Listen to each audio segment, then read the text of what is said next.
معاكم واحد من الناس اللي نحسبهم على خير، ونحسبهم من عمار المساجد، ونحسبهم من خدام بيوت الله. الله أكبر الله أكبر لا إله إلا الله. عاوزك تقول لي انت رايك ايه في شباب الايام؟ الشباب الايام دي مش بطال، بس لغايه ما في الامر الظروف صعبه عليه. دي كلمه كويسه، قول تاني كده يا استاذ سعيد. الشباب مش وحش، الشباب كويس وتكوينه كويس، بس الظروف صعبه عليه. يعني شاب اتخرج من الجامعه وقاعد في البيت. انا عندي شاب النهارده بقاله اكتر من 10 سنين قاعد في البيت، لا شغله ولا مشغله. هيشتغل في ايه؟ ما لو ما فيش شغل خلاص. عايزين مشاريع بقى، ما احنا قلنا عايزين مشاريع من رجال الاعمال والاموال كويس يشغلوا الناس دي.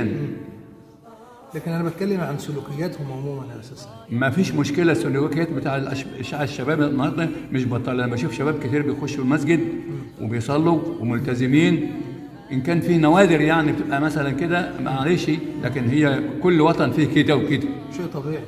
شيء طبيعي، لكن الخير هنا الحمد لله. الخير والحمد لله.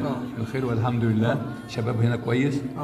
وخاصه حارتنا دي يعني الشباب كله ملتزم زي ما انت شفت. طبعا. المسجد ده في الفجر بيكون عدد كبير، انت صليت معانا اكتر من مره. الحمد لله.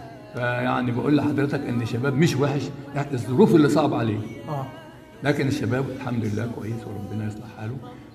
بما انك اتكلمت عن حارتنا، نتكلم بقى شويه عن الحاره بتاعتنا والمجتمع اللي احنا فيه ده. انت شايف الحاره ديت لها خصوصيه شويه عن البلد، حاره الكوهه واهل القران. تمام. كلمنا عنها كده. الحاره دي بتتمتع بمشايخ كتير جدا وحفظت قران عدد رهيب. الحاره دي بالذات حاره البوهه دي انا عايش فيها بقالي النهارده 42 سنه. فيها عدد من حفاظ القران والخطباء لا يحصى ولا يعد في اي حاره ثانيه. ايه السبب؟ السبب ان احنا يعني الناس هنا بتغير من بعضها. انا ابن فلان دخل المعهد، انا لازم ادخل ابن المعهد. بركه القران. بركه القران. فلان دخل ابن المعهد، انا لازم ادخل ابن المعهد. فلان اتخرج مش عارف ايه، انا لازم ازيه. انا مبسوط ان انت بتشوف الناس ديت يا شيخ. طبعا. وخاصه ان انت شايفهم كلهم من الصغر يعني. طبعا. وانا بقدمهم يصلوا قدامي. انا بشوفك وانت بتقدم الاولاد اللي في سن احفادك. بقدمه يصلي عشان اشجعه، عشان اعلمه ان هو يتمسك بالمسجد. صحيح. بتشوف فيهم نواه للمستقبل، نواه خير للمستقبل. ان شاء الله هيكون في مستقبل كويس، بس ايه يا ريت الدوله تبص لهم شويه. يا ريت الشباب بالنسبه للشغل. بالنسبه للشغل يا ريت. انت زعلان ليه كده وانت بتقول يا ريت؟ زعلان لانني بشوف ناس كتير قاعده من غير عمل يا استاذ. شباب كتير قاعد من غير شغل، وده امر بيزعلك. طبعا. ده شاب لازم النهارده في مستقبل حياته عايز يبني بيت، عايز يتجوز، عايز يفتح بيت، فلازم يوجد له شغل، ودي مسؤوليه البلد، مسؤوليه الدوله. صحيح. لكن وبتشوف ان هم بيحاولوا كمان، بس ما بجد حيل. هو بيحاول لكن مش قادر يعمل ايه؟ ما عندوش امكانيات ان هو يعمل مصنع او يعمل شركه او يعمل تجاره او كده. تكاتف الحاره دي تحديدا مع بعضها، شايفه ازاي الناس بتقف مع بعض؟ لا ده الناس هنا في الحاره دي بالذات. الحاره دي بالذات متمسكين ببعض بشكل غريب ما شفتوش في حياتي. ليه بقى؟ حب بعض، الناس بتحب بعض. الناس هنا بتحب بعض، في اي مشكله بيقفوا مع بعض، في اي كده بيقفوا مع بعض. بس هم ناس غلابه ولو بس انا هقول لحضرتك هم غلابه لكن خيرين. ايوه انا عاوز اسمع دي. والله خيرين. انا هقول لسعادتك أنا وقفت في مسجد أبو لبدة ومسجد المعهد عشان أجمع تبرعات لله، ما حدش اداني. يعني بقف في مسجد الشهداء بجمع آلاف الفلوس، مع إنهم ناس غلابة أوي. مع إنهم ناس غلابة أوي كمان. أيوة غلابة أوي. أيوة أنا أقول لك ناس غلابة ولكن خيرين. الخير. فلما بتقف في المسجد وتقول فيه كذا بتلاقي كل نقول ان دي بركه القران، لان سبحان الله. اي والله اي والله. يمكن نقول ان دي بركه القران. يا ريت. اي والله. يعني شوفوا هم ناس غلابه وعلى قدهم وما يملكوش الا حاجه، بس خيرين والله.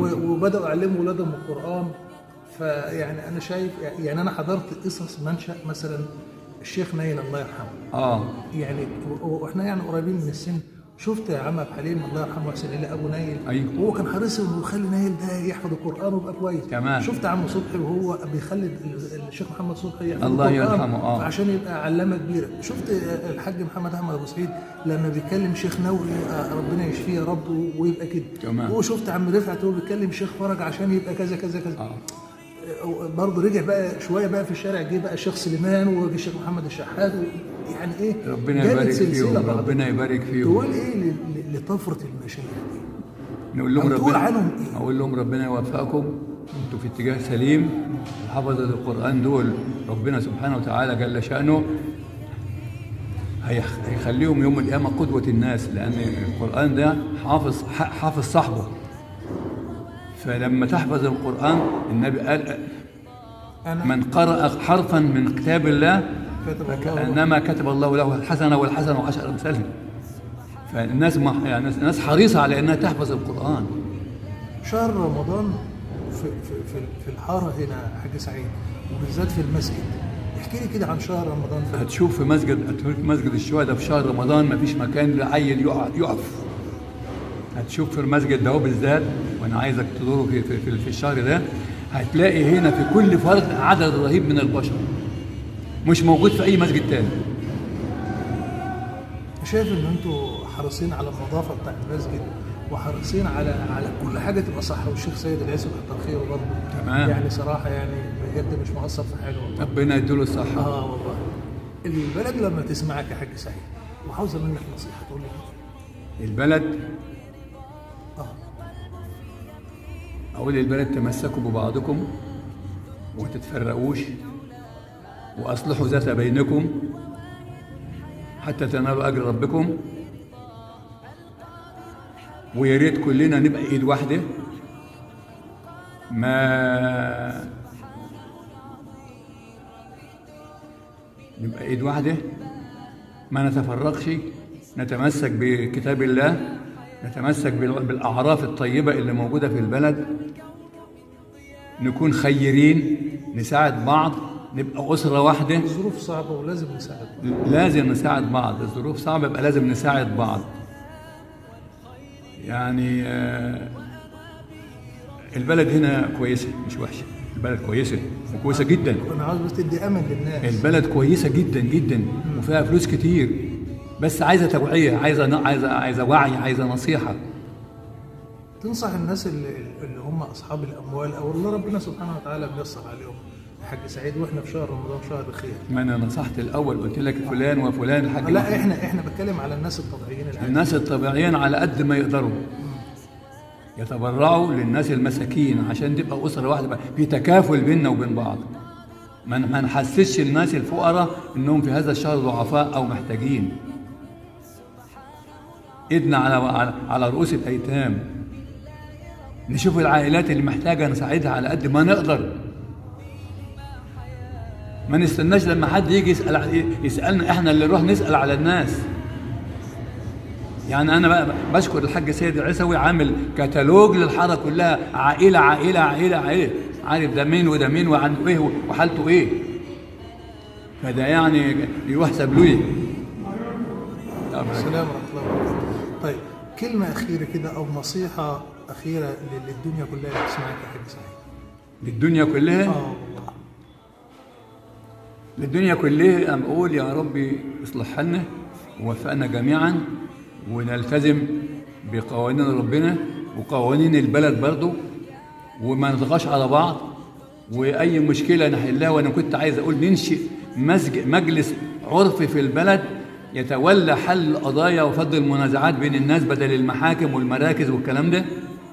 فيا ريت ننشئ، يا ريت، بس اعضاؤه منها يوافق عليهم الناس. اعضاؤه بقى اعضاؤه بيكون من رجال القانون ورجال الدين وحفظة القرآن، وبنجيب له موافقه من وزير العدل، وموافقه من وزير الداخليه، وموافقه من وزاره الاوقاف، بان يكون هنا هو مجلس لفض منازعات الاهالي بينهم وبين بعضهم على غرار العمده بتاع زمان. اللي كان بيفض المشاكل قبل الناس ما تروح المراكز وتلجأ للمحاكم وتضيع أموالها وتضيع أوقاتها. ممكن تبقى مشكله صغيره خالص وتكبر، ولكن لو اتلمت في مجلس عرفي خلاص. أنا قلت قبل كده من 10 سنين كنت عايز أعمل هذا المجلس في المسجد ده، بس ما لقيتش حد ناصرني.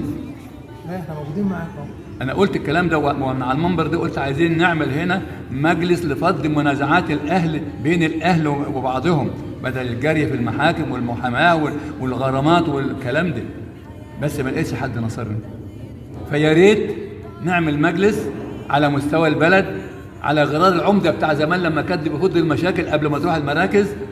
يا ريت نعمل هذا المجلس لفض المنازعات بين الناس، وربنا يوفق الجميع ويصلح أحوال الدولة ويبعد عنها الشر والأشرار، ويخلي لنا يا رب القادة والناس الكويسين اللي ماسكين البلد، ويكفينا شر الناس الوحشين. والبلد الحمد لله بقى لها اسم كبير في وسط العالم، والبلد بقى كويسة والحمد لله على كل حال.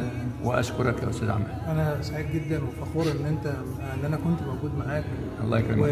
ويعني اديني النصيحه، وانت سيد من يقول الله النصيحه. يبارك فيك. الله يبارك فيك. وانا احسبك على خير وربنا يحفظك، وانت شرف للبلد كلها عموما، مش لحارتنا او للمجتمع بتاعنا.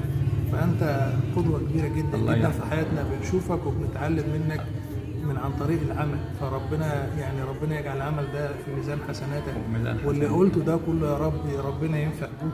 وكل سنه وانت طيب وانت بألف صحه ودايما يا رب في وسطنا ومنورنا. الله يبارك فيك. وشرفنا كده، وربنا يحفظك. الله يصلح حالك. وكنت معاكم النهارده في حلقه استثنائيه مع النصيحه عن طريق القدوه، عن طريق العمل، ونموذج جميل من نماذج بلدنا الجميله الحاج سعيد برايم. تحياتي والسلام عليكم ورحمه الله وبركاته.